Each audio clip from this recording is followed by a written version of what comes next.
to have with us today the coach, the certified coach, um, Matthew Trethewey. So please correct me if I'm spelling, if I'm pronouncing not pronouncing your name the right way. So welcome, Matthew. Matthew is a certified coach. He's an expert in economics and business, and we're today to talk about a life-changing topic. It's about how to take full responsibility for your life. So, welcome, Matthew.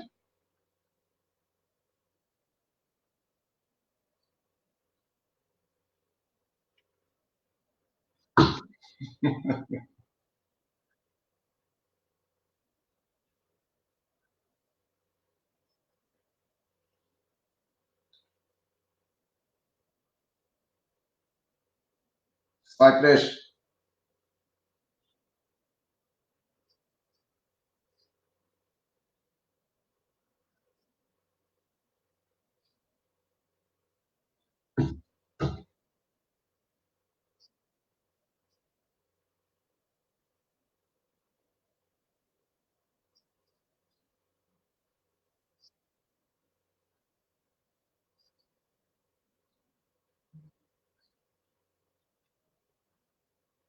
You said something really interesting. You said it's something I've been through myself, and it changed my life. So, if you can tell us a little bit more about that.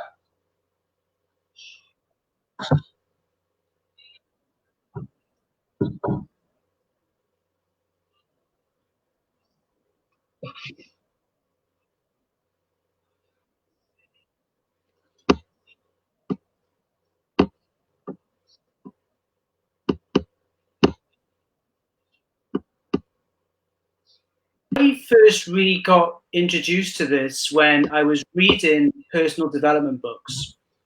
And one day I was reading a personal development book, and I come across a very simple formula called E plus R equals O. And the formula is really simple. It just basically means that, E plus R equals O stands for events plus response equals outcome.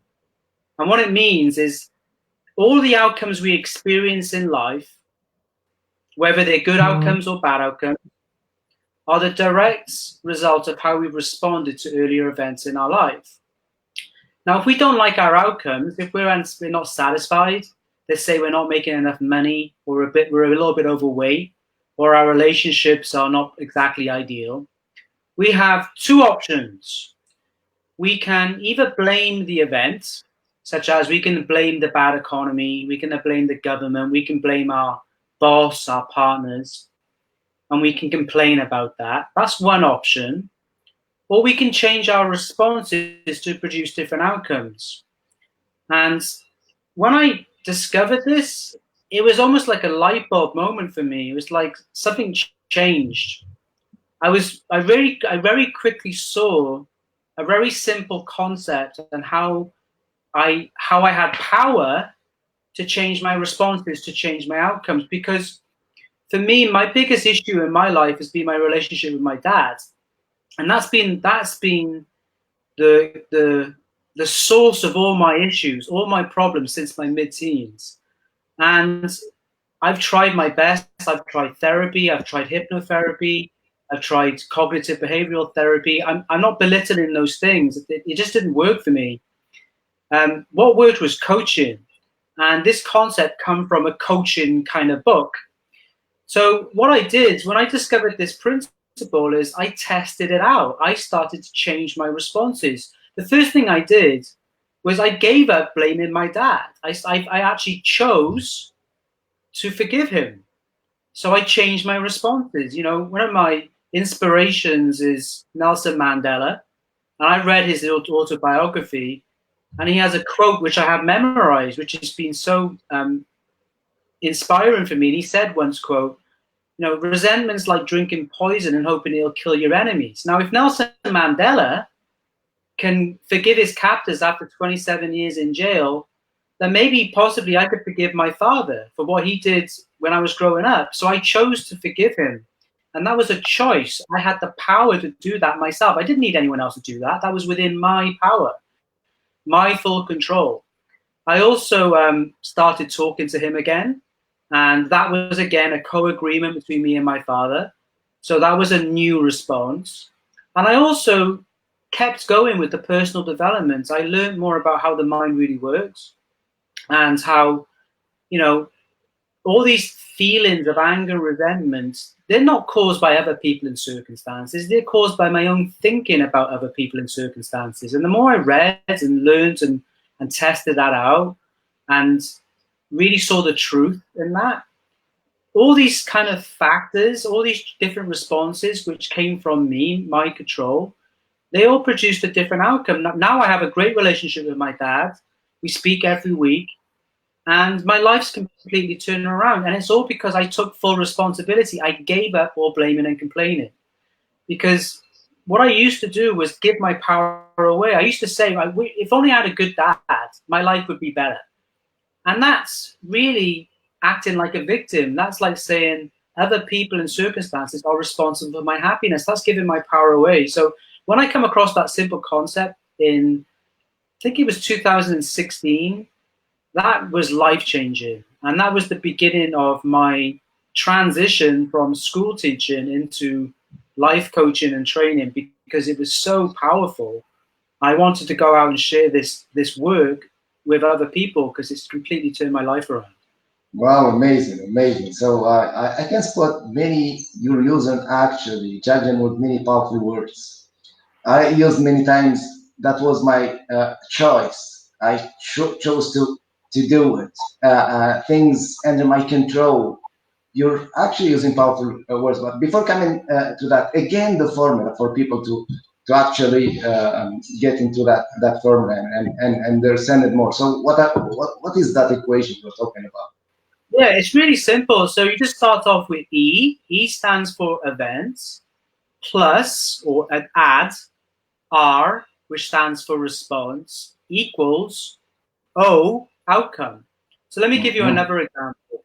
Yeah. So let's say, for example, the event is somebody offers you a piece of cake at a birthday party. And your response is to accept the offer and eat the cake. And that equals an outcome of you putting on weight. Now, for most people, putting on weight is an undesirable and unfavorable outcome. So one way to change your outcomes is to change your responses. So let's rewind that and look at it a different way. So you're at a birthday party, somebody offers you a piece of cake, the event is exactly the same, but this time you choose a different response. You say, no, thank you, I'm watching my weight right now. That's a different response.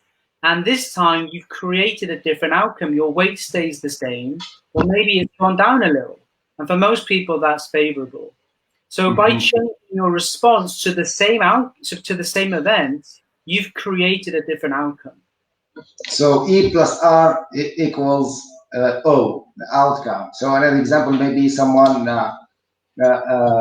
told me something bad. So that's the told me something bad. So that's the event. Yes. So would I react the same way? So it depends on many things, and I like your word. So it's up to me to choose what kind of reaction, or what kind of response, more than reaction, right?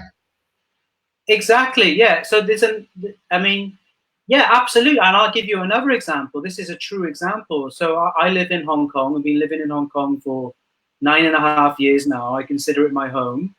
And obviously the local language is Cantonese, which is one version of Chinese. I don't speak Cantonese. I admit that, and I apologize to my Cantonese speaking friends. But one day I was in the supermarket and I just finished work, and I was in line at the checkout and queuing up, and there was about 4 or 5 people in front of me, and this local lady, this local Chinese lady, just cut in line, just cut in front of me. And that was the event. Now, so it's frustrating. It's frustrating, Matthew, right?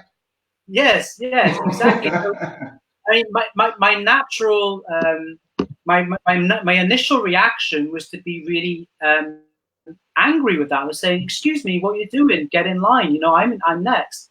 But I remembered the formula E plus R equals O. So I stopped myself and I said, look, how do I want to choose to respond to this? So when you apply E plus R equals O, you tend to sort of take a step back. You tend to kind of be a bit more reflective and see what your options are. So even in this millisecond of a moment, I stopped, I slowed down, and I thought, okay, she's cutting in line. Maybe she doesn't speak English. And maybe she's embarrassed to talk to me, because sometimes I've been embarrassed to talk to people in different countries where I don't speak their language. I've been embarrassed. So maybe I'm more empathetic with this person. Or maybe this particular person had not been taught civilized behavior at school or at home. And they didn't know how to ask, excuse me, do you mind if I go next? I'm in a hurry. Or maybe, I mean, this was one person cutting in line. I wasn't in a rush. I wasn't in the need to go anywhere. What difference is it going to make to my day if I cause a scene, if someone cuts in line in front of me? So all this processing is going on in my head. I'm looking at E plus R equals O. And just by doing that processing in my head, I just thought, well, just let it go. Just let it go. Just let the person go in front of you. Yes, it's not nice, but what difference does it make? So I applied E plus R equals O in that moment. And my outcome was I felt calm and relaxed. I actually felt empowered because I was like, wow, I just applied a simple concept into a simple circumstance, which has made a difference. I could have gone home angry and frustrated and fed up with the world and all this uncivilized behavior. Or I just thought, well, look, I actually felt enlightened. I actually felt kind of sorry for the woman. I kind of wanted to know what her life was like. So that's a simple example of how, so it applies to everything. There's so much going on in the world right now, and events, we don't have power to control the events. We don't, when it comes down to the boil, other people and circumstances are outside of our control. Yes, we can do our best to influence people. I'm not saying we can't do anything, but deep down, the bottom line is we can't control other people and other events. But we can control our responses. And that's what this whole concept of taking full responsibility is about.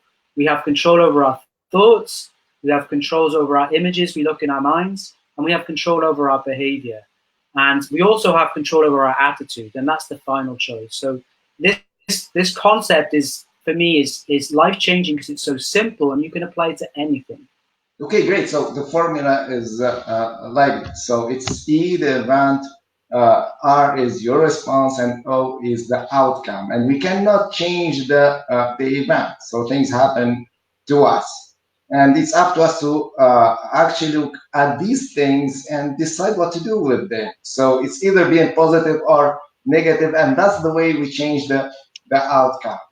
Great. So this is the formula. This formula is clear now. How is it important?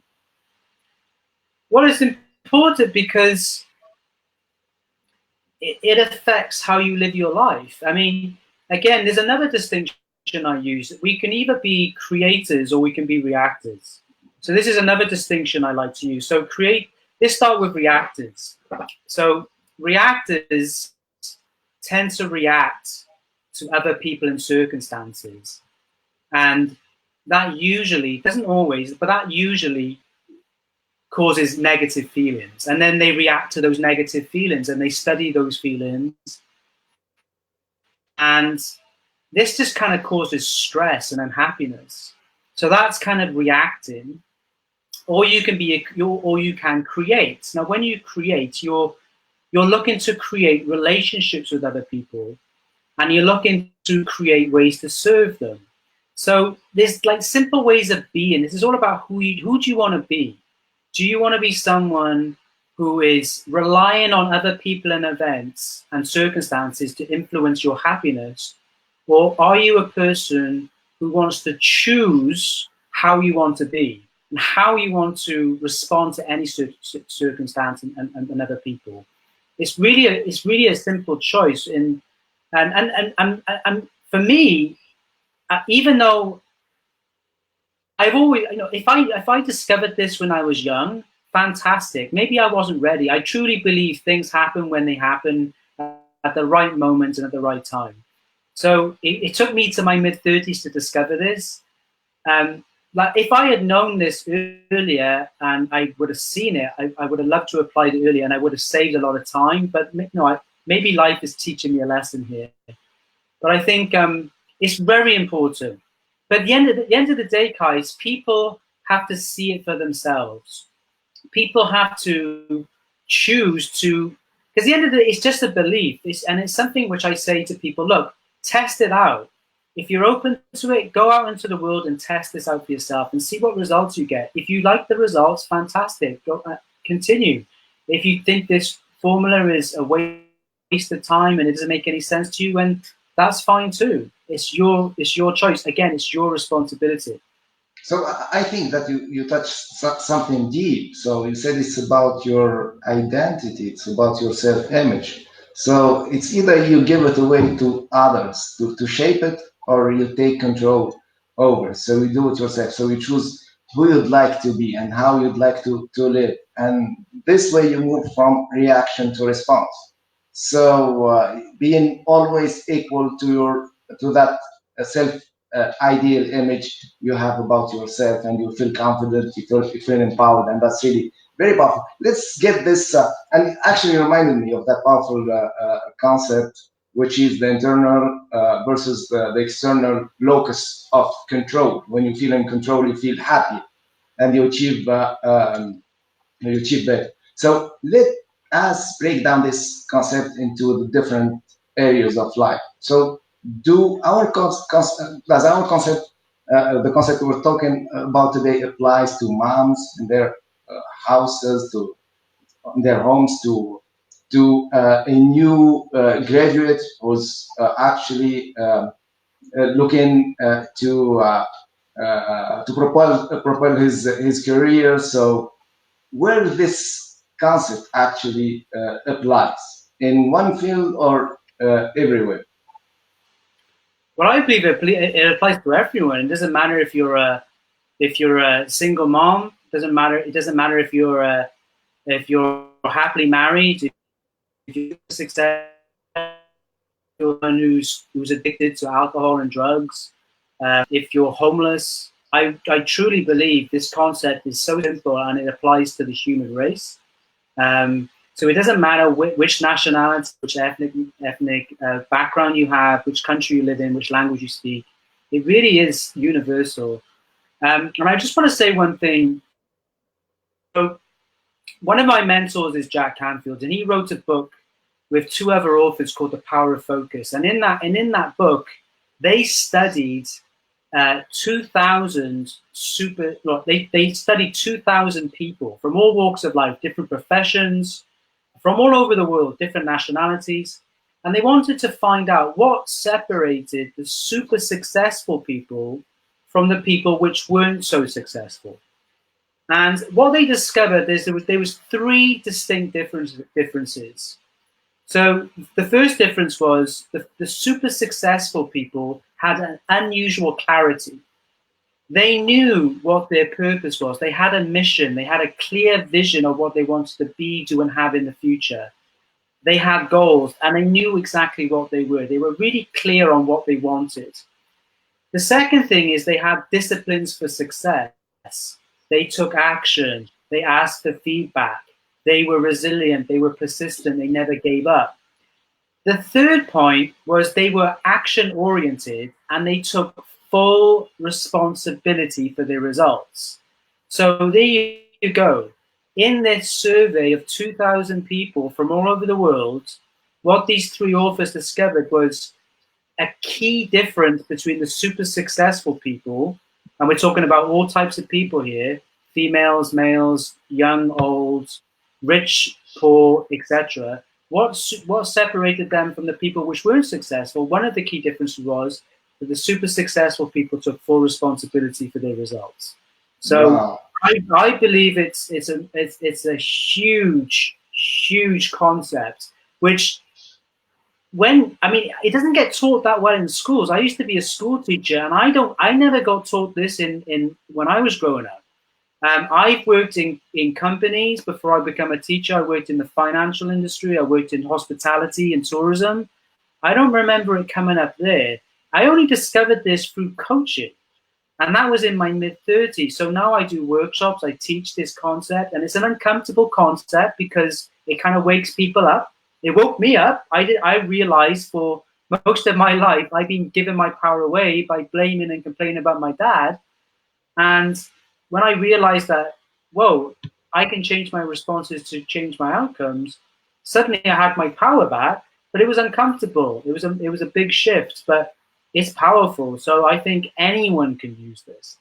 Okay, great. So three powerful things you've just shared with us. So to be successful, three traits of character, three things anyone should embrace. First, to be clear about his own goals, clarity, knowing exactly what you'd like to achieve. And the second thing is about being relentless, so determined, so cut through any kind of obstacles, hurdles to get there.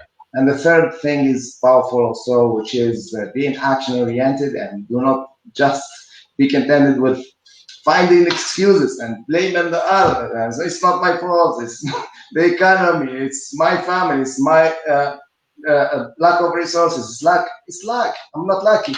So to take full responsibility for your life. Wow, that's really powerful. Now, before asking my question, so I'd like to open up to all those who are following us. So if you have any question, please share.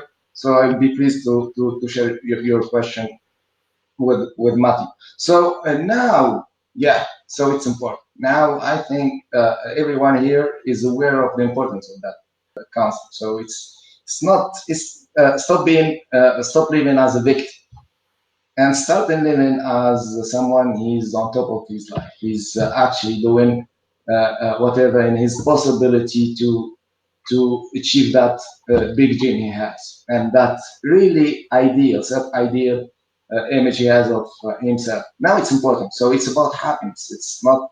It's about the inner and the outer success. But the question here, yeah, someone would say, yeah. So it's really important, but how to do it?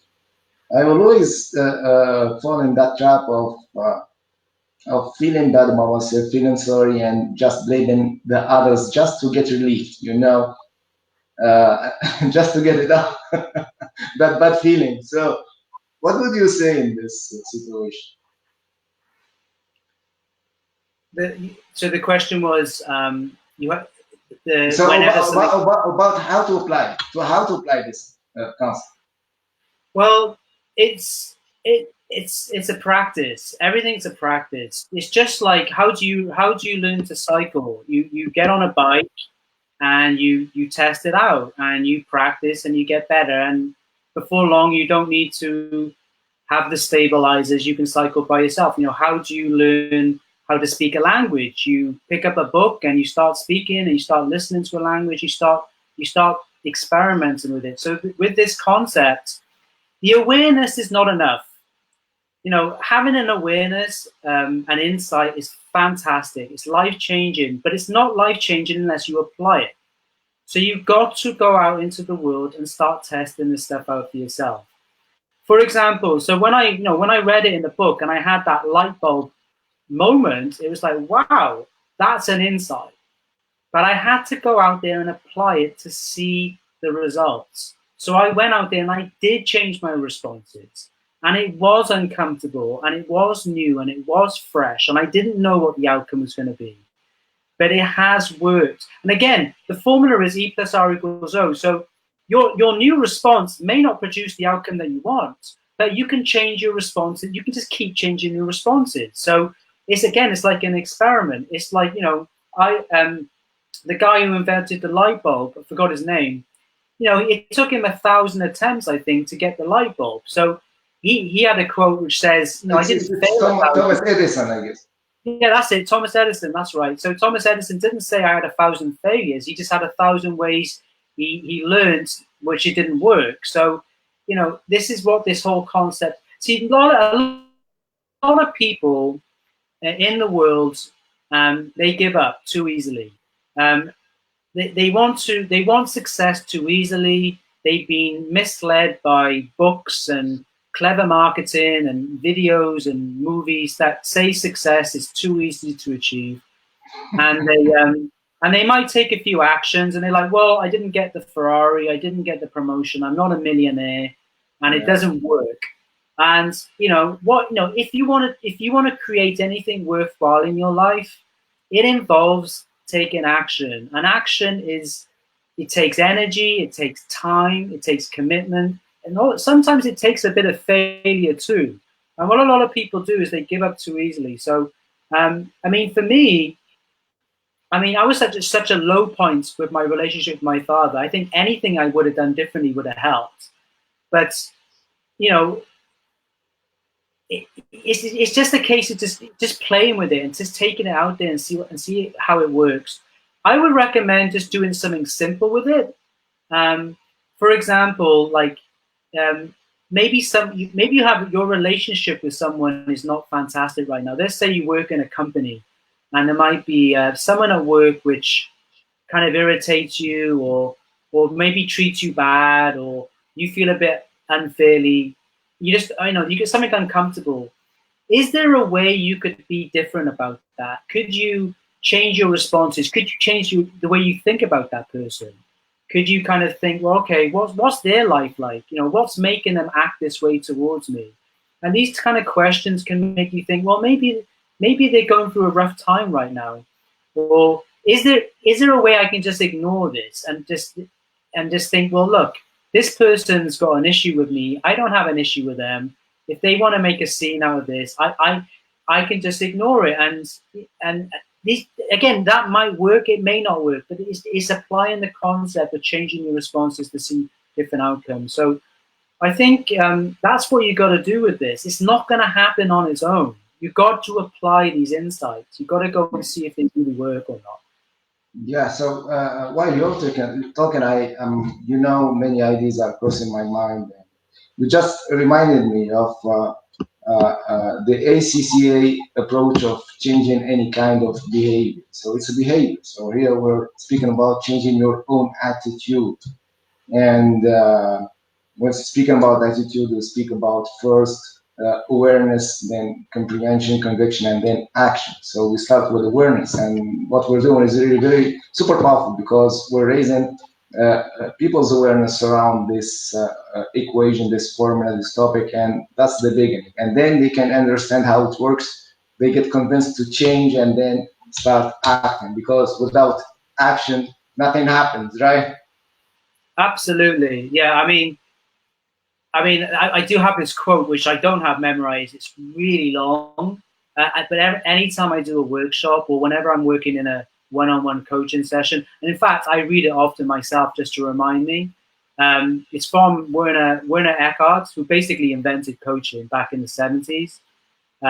Or took it to the mass market, so to speak, with his seminars. But it's a fantastic quote, which I don't have in front of me, unfortunately. But what he says is that, I'll just do a shortened version of it. The world we live in, the world does not care what we want, what we don't want. It doesn't care how committed we are. It doesn't care how strong our intention is.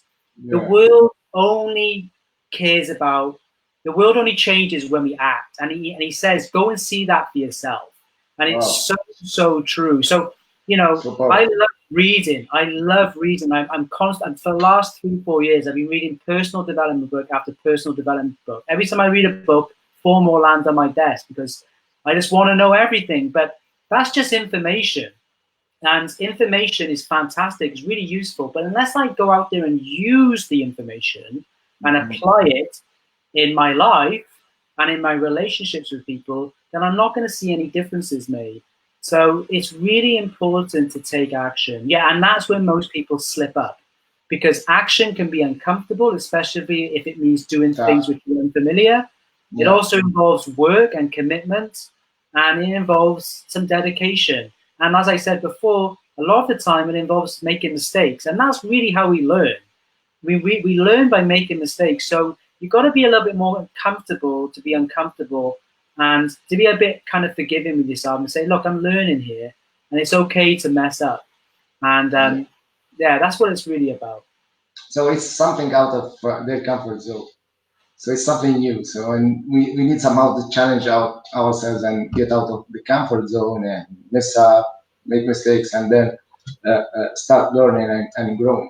Matthew, sometimes you find someone who's really committed to change. He has that really strong will and power to change. And it's not that he's not willing to act, but he doesn't know how to do it.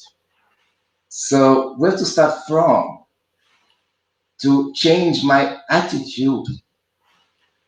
Okay, so I learned this from my mentor, which is a fantastic distinction.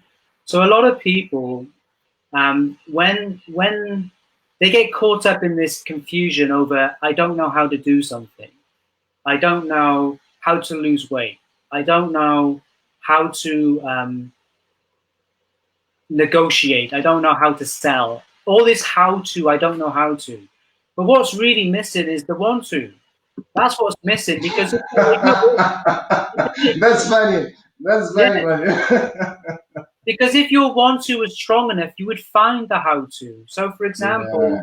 you know, um, if I want to lose weight, and people are like, well, I don't know how to lose weight. I've tried the Atkins diet, I've tried the Buddhist diet, I've tried the high protein diet, I've tried the five days, 2 days diet, all these different types of diet, and they don't seem to work.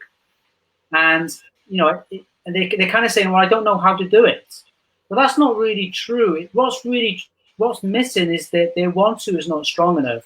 So if I usually say something like this, I say, look, if I was to give you, a check tomorrow, if I was to give you a check in 1 month's time or 6 months' time or whatever for 1 million US dollars, if you were to lose, say, 10 pounds or 20 pounds or whatever, if I was to give you that money and I really meant it, would you lose the weight?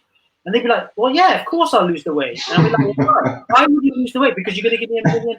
So what it is showing them that what's missing is they don't have a strong enough intention, they don't have a strong enough will and a commitment to what they want to change. So a lot of people, this is funny, a lot of people say, well, I don't know how to start a business. And I'm like, okay. And they'd be like, well, how do you start a business? I'll say, okay, just give me a second. And I'll be there in my coaching session. And I'll be, okay, I got some ideas here. First of all, you need to do this.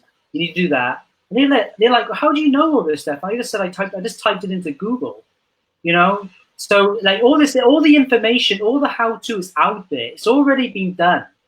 Unless it's a new invention, it doesn't exist right now. The how-to doesn't exist for that. But for a lot of things in this world, which most people like how to make more money, how to improve your relationships, how to have more healthy diet, how to be successful, how to be happy. The how-to's out there. So it's not really true that nobody knows how to do anything. Their want to is not strong enough. Now, what do you do if someone says to you, I don't know, how can I increase my want to? Well, there's a number of ways you can do that. So what I often say to people, I say, okay, right. So list the benefits to you and others if you were to do this.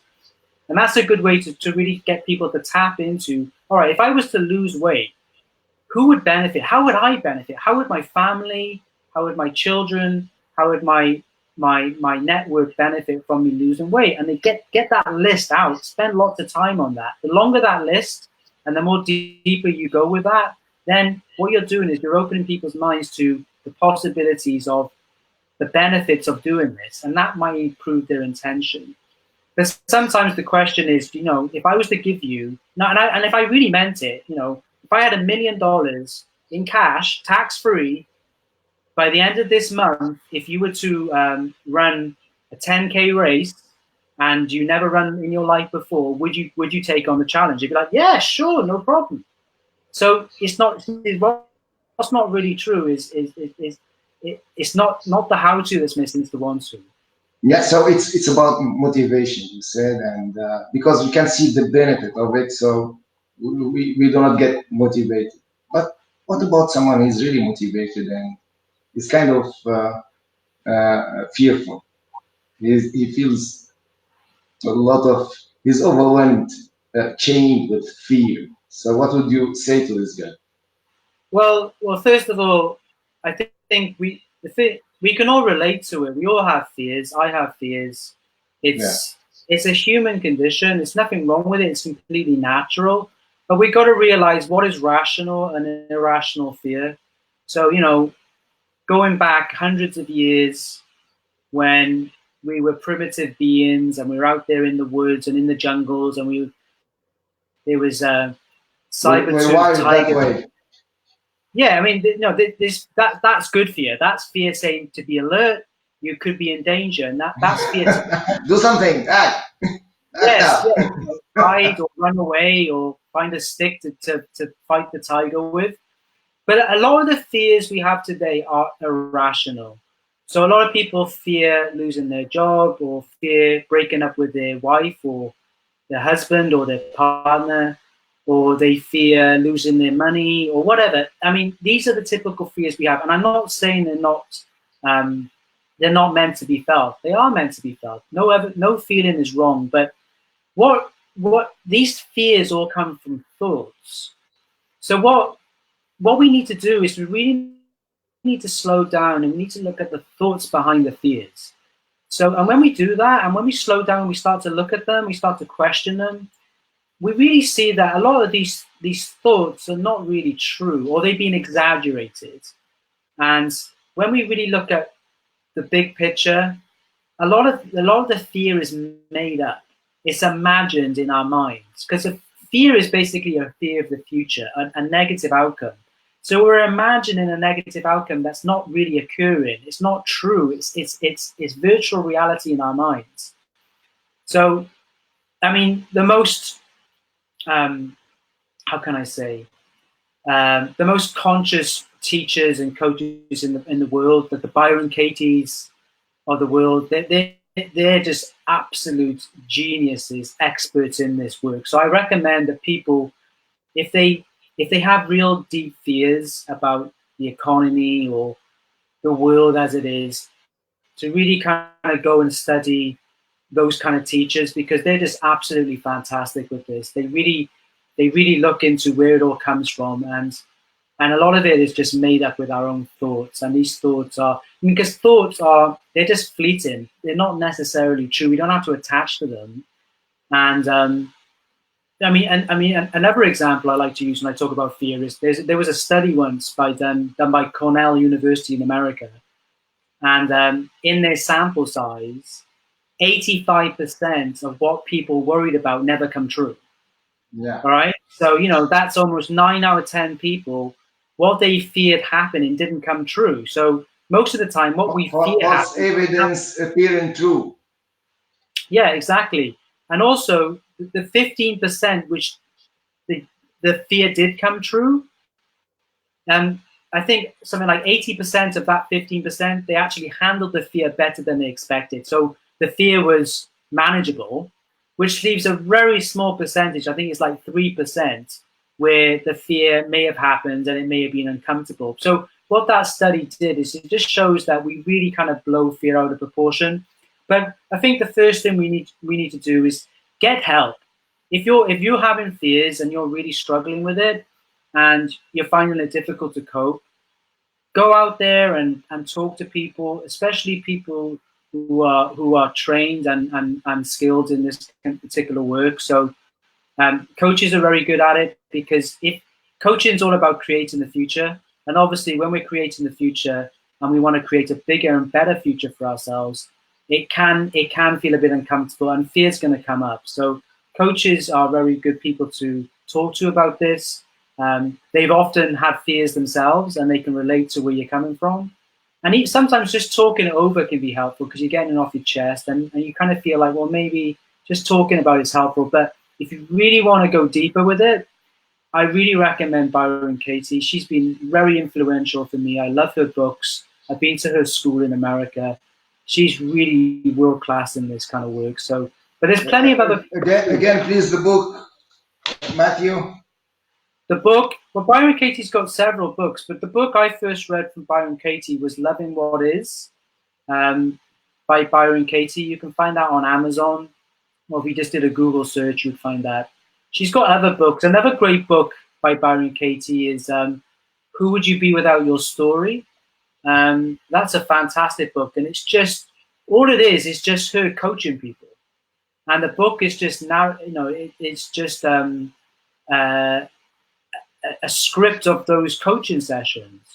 And you really see how Katie uses the work process to really investigate the thoughts going on in the client's mind, and how she kind of unravels the non-truth of it all, so that the client has peace of mind at the end of the day. I'll just quickly share one of my biggest fears. And this is a true story. I mean, I had a huge fear of public speaking. So I remember when my last day in my teaching job was back in June 2007. I was really afraid of speaking in front of adults. Not like I wouldn't do it, but I felt uncomfortable about it. I was nervous. And on my last day at school, I had to give my leaving speech, and there was 100 people in the auditorium. It was like the worst nightmare for me. Now, I practiced my speech, I did visualization, all that kind of stuff. And when I did my speech, it was okay, and I read off a piece of paper. I'd rather do it without the paper. But the fact is, I didn't enjoy it. I didn't feel comfortable. I was nervous. My hands were clammy, and I just didn't enjoy it, So I knew that if I'm going to, my intention is to become a world-class coach and trainer, and I'm hopefully on the long path towards achieving that. But I knew that if I'm going to get there, I'm going to have to speak from the stage, and I'm going to have to talk in front of large groups of people. So I need to kind of get through this fear of public speaking. So one of the techniques I used for that was Byron Katie's work. And that really kind of helped me look at the thought processes in my mind about the fear of public speaking. So was it really true that when I speak in front of adults, I was going to make a fool of myself? Is that really true? And by doing her work process, I saw that that wasn't the case. I found lots of examples of when I've actually done the opposite of that. I've actually done a real good job, and I've actually got feedback to prove that happened. So just by doing the process, it's a very simple, cognitive, conscious process, but it's very deep as well. So by the way, what was that cognitive process? Well, it's a simple process. It's called the work, and it's a simple 4-part process. So the first question is simply, what you do is you write down a belief you have. So my belief was that if I was to speak in front of adults, I would make a fool of myself. That's the belief. I would make a fool of myself. So what you do is you use the work, and there's 4 questions. The first question is to go, is it true? Is it true that I will make a fool of myself if I speak in front of adults? It's a simple yes or no question. So if you say yes, you go on to part 2. If you say no, you skip part 2 and go on to part 3. Part 2 is to look at that again and say, is it, can you absolutely 100% be sure that you will make a fool of yourself? And it's a simple yes or no question. If you say yes, you go into part 3. If you say no, you go into part 3. Part 3 is, how do you react? What happens when you believe the thoughts? So when you sit with that, you think, okay, if I speak in front of adults, I'm going to make a fool of myself. How do I react? Well, I get scared. I don't want to take on opportunities to speak. I see images in my mind when I was in school, and I have to read it in class, and I mispronounce a few words. People are giggling at me. I feel ashamed, I feel embarrassed. I see myself in the future unsuccessful, my dreams broken, and I see all this kind of stuff, and I just feel sad. I feel unhappy. I feel depressed. I just feel like something's wrong with me. The next question, which can be quite difficult, is who would you be without the thoughts? Or as Katie says, she calls herself Katie. Her name is Byron Katie. As Katie says, who would you be without your story? So who would I be without the story that I would make a fool of myself? So you've got to kind of sit and just try that on and just sort of just meditate in the moment on that. Well, if I didn't have that thought, then I would feel okay. I would perhaps take on opportunities to speak. I would be maybe more optimistic. Maybe I would be kind of looking forward to speaking in front of people. So that's the 4-step process. And then what she does is something called the turnaround. the turnaround is to take the original statement and flip it around to the opposite. So the opposite of making a fool of myself would be something like, I would make myself look confident, perhaps. I would look good on stage. Is that true? And what she says is, find 3 genuine examples in your life of when that's been true. So when you, I mean, this is not meant to be done fast. The slower, the better. So when I look back in my life, I can find lots of examples when I've spoken in front of people, and adults included, where I've actually done a decent, if not better, job. I may have spoken up in a meeting and I said something which was useful. That's an example. Doesn't mean that doesn't have to be fantastic. What you're doing is you're adding weight to the statement, the opposite statement, which is just as true, if not truer, than the original statement. So what you're doing is you're breaking down, you're dismantling this belief in your mind which is causing the fear. And by doing that, by deconstructing it, you're taking away its truth, you're taking away its power, and then you're freeing yourself up. So that's the process. It's very simple. Katie, her worksheet, you can download it for free from her website. She's got lots of YouTubes where you can watch her and study her work. It's anyone can do it. Yeah, it's not very powerful. Very useful for me.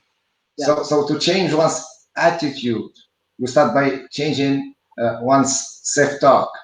So the way we talk to ourselves.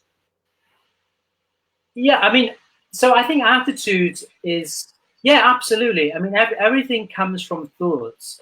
I mean, again, I would be very vulnerable right now and say I'm not really. There's a lot of work out there. There's something called the 3 principles, which I've learned recently, and I read a couple of books on it, and I understand it. That me being able to talk and explain what that is I'm not quite there yet. But basically, one of the 3 principles, which covers everything, is universal, right? Is everything comes from thoughts, everything. So when you're talking about attitude, our final choice, and this goes back to taking full responsibility for your life, we always have a choice. We always have a choice. And I wanted to talk a little bit about this, but I'll say something about it now. So our final choice, our last choice, is our attitude. All right? So let's say, for example, well, no, I will use an example. There's a scene in the original Star Wars movie where they're in a garbage and they're stuck.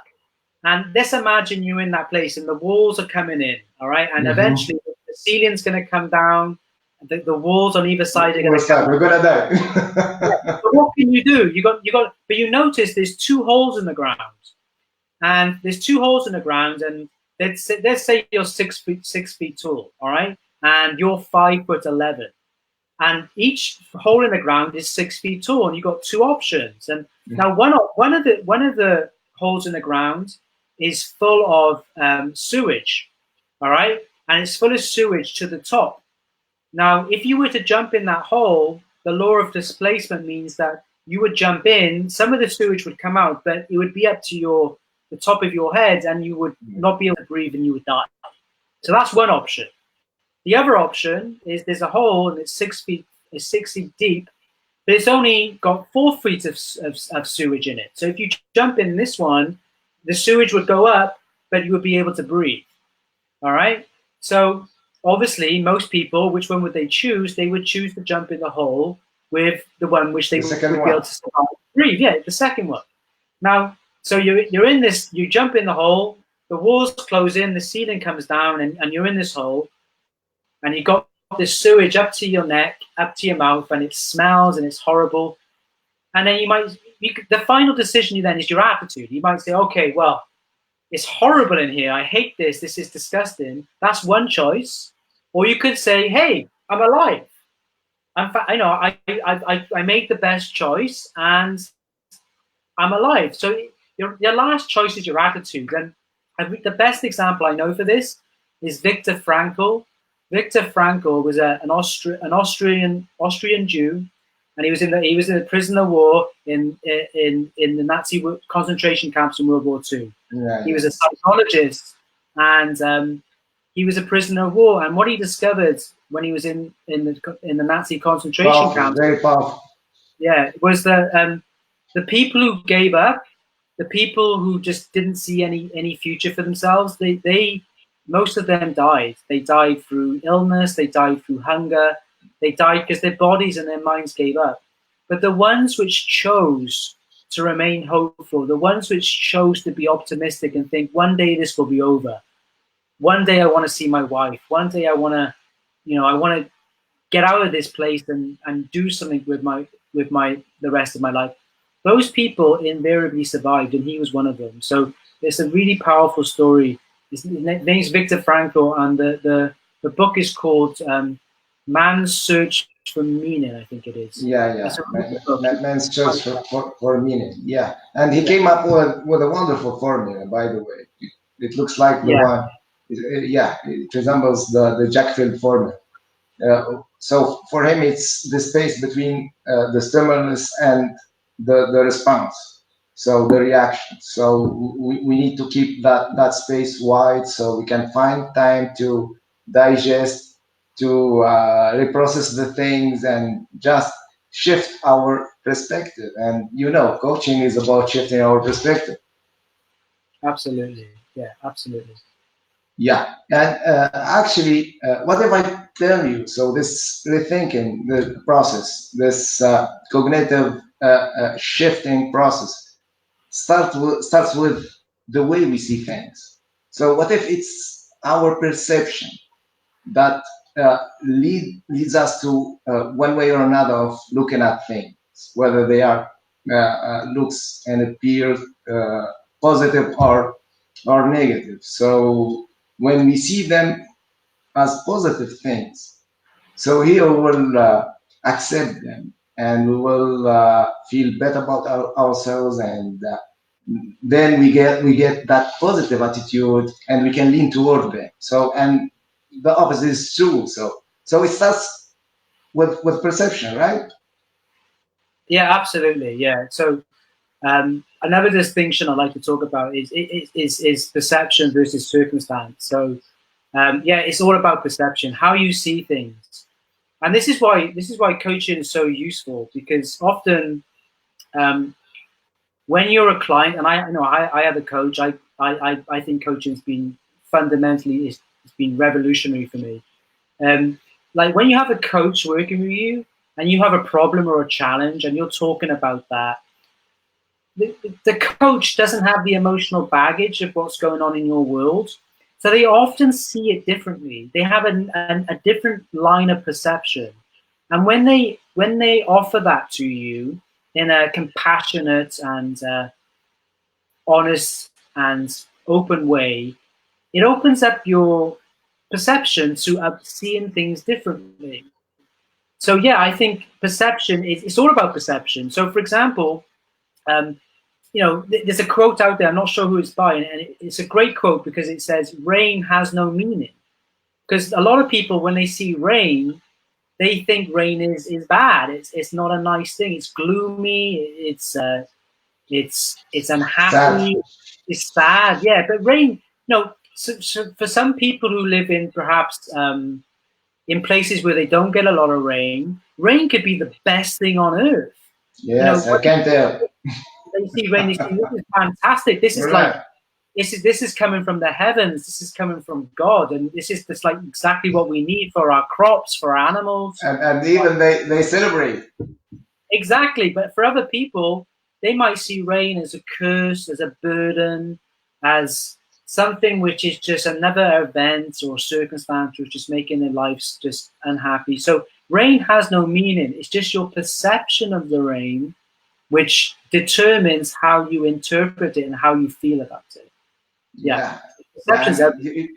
And you've just reminded me of Stephen Covey's book, The Seven Habits of Highly Effective People. And I think the first one, the first of the seven habits is to be proactive.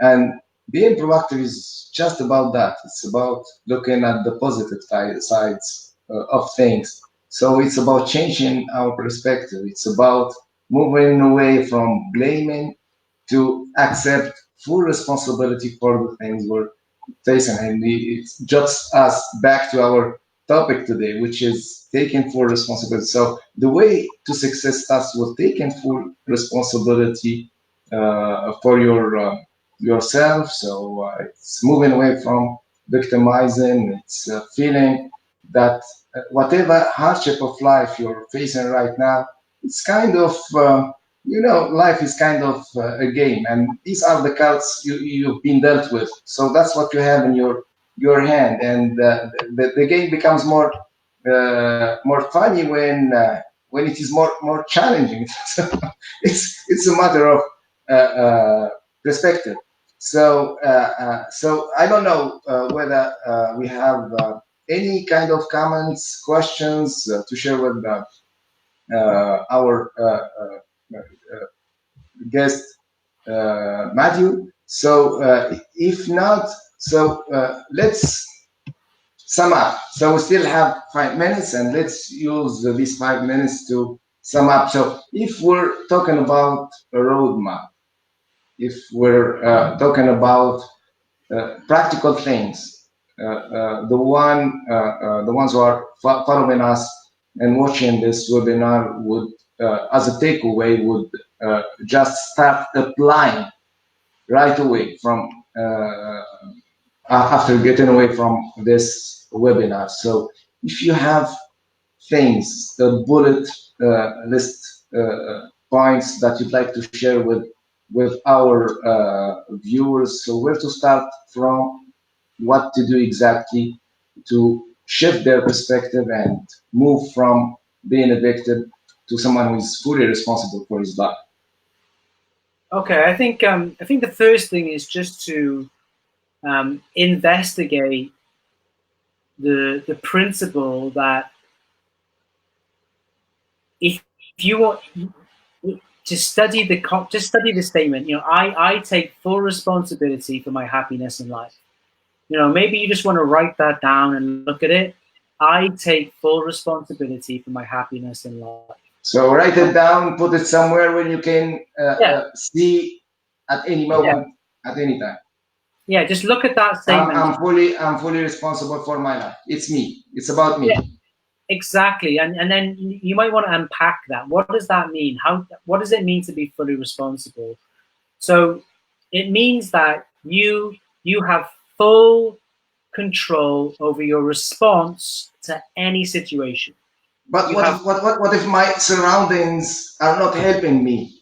What if I'm not getting the help I need from others? Well, you can change your response to that. You can if it's not working out for you, change.